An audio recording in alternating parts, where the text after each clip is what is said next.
Hello, welcome back to my channel. आज फिर से हाजिर हैं एक इंटरेस्टिंग प्रॉब्लम के साथ।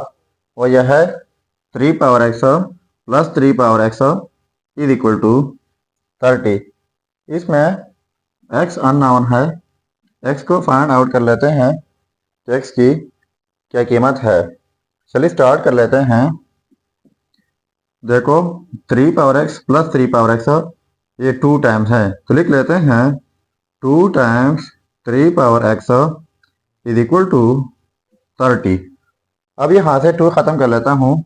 तो कैसे ख़त्म होगा, यहाँ पर डिवाइड बाई 2 कर लेते हैं, फिर इस साइड से डिवाइड बाई 2 करना होगा। तो ये वाले 2 और ये कैंसिल आउट हो जाएंगे, तो ये हो जाएगा 3 पावर एक्स इक्वल टू, और ये 2 ज़ारो 2 और 15 2 ज़ारो 30 हो जाएगा। तो ये हो जाएगा 15। अब बोथ साइड्स लॉग लेते हैं। इस साइड से log 3 power x is equal to, फिर इस साइड से लॉग लेना होगा 15। ठीक है। अब इनके लिए एक रूल है, वो यह है कि log A power x is equal to X log A. मतलब यह है कि जब कोई चीज़ एक्सपोनेंशियल में हो, उनके ऊपर लॉग अप्लाई कर ले तो वो पावर पहले जाता है, साथ में लॉग ए हो जाता है।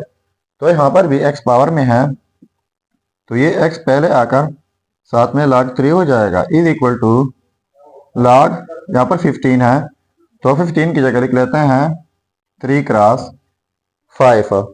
अब इनके लिए एक और रूल है, वो यह है log into A B is equal to log A plus log B.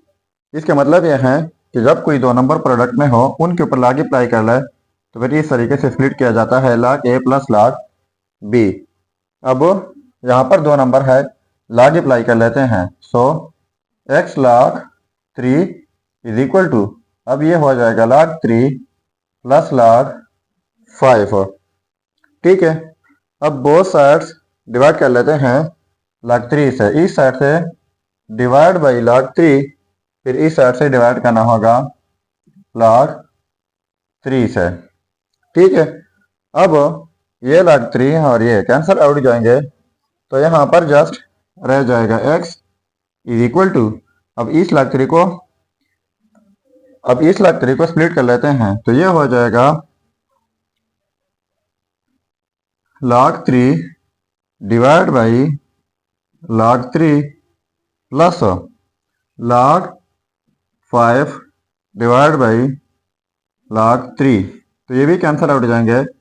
सो यहाँ पर x इज इक्वल टू इन की जगह 1 प्लस, अब log 5 बाई log 3।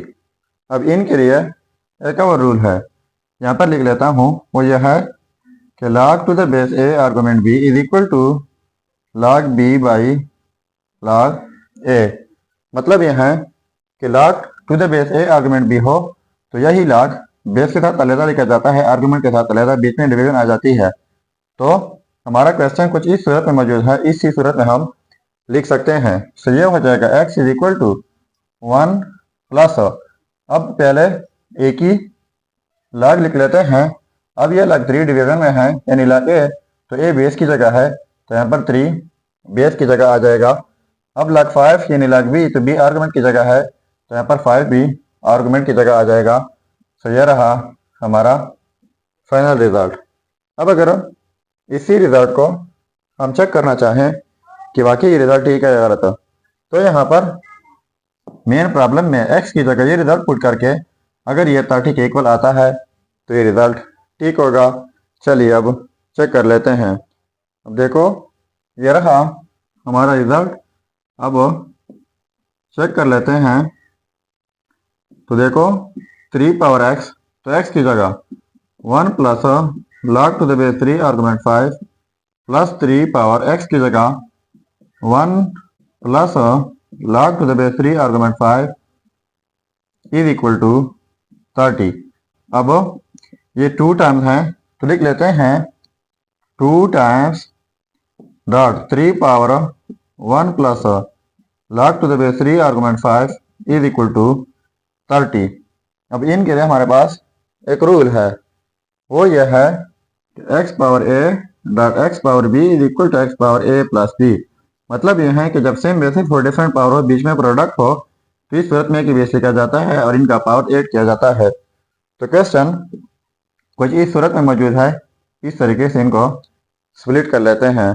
तो ये हो जाएगा 2 डॉट 3 पावर 1 डॉट 3 पावर ये यानी log to the base 3 argument 5 is equal to 30।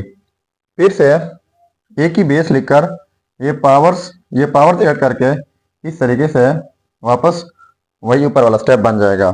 अब 2 डॉट 3 पावर 1 3 हो जाएगा डॉट। अब इनके लिए एक और रूल है, वो यह है कि जब कोई बेस ए हो, इनके ऊपर पावर में लॉग के साथ फिर बेस ए हो, आर्गुमेंट बी डिफरेंट हो, तो ये फिर इक्वल आ जाता है आर्गुमेंट बी का। तो यहाँ पर भी कुछ सेम सिचुएशन है, बेस 3 है पावर में, लॉग के साथ फिर बेस 3 है, आर्गुमेंट 5 है, तो ये फिर आर्गुमेंट 5 हो जाएगा इज इक्वल टू 30। अब देखो 2 3 इधर 6 और 6 डॉट 5 हो जाएगा 30 इज इक्वल टू 30। अब देखो ये आपस में सेम आ गए, तो इसका मतलब ये हुआ कि ये रिजल्ट 100% ठीक है। अब 4 power x plus 4 power x is equal to 16। ये आप खुद सॉल्व करके ज़रूर कमेंट कीजिएगा। ये था हमारा प्रॉब्लम। अगर चैनल पर नए हैं तो सब्सक्राइब कीजिएगा। मिलते हैं नेक्स्ट वीडियो में। अल्लाह हाफिज़।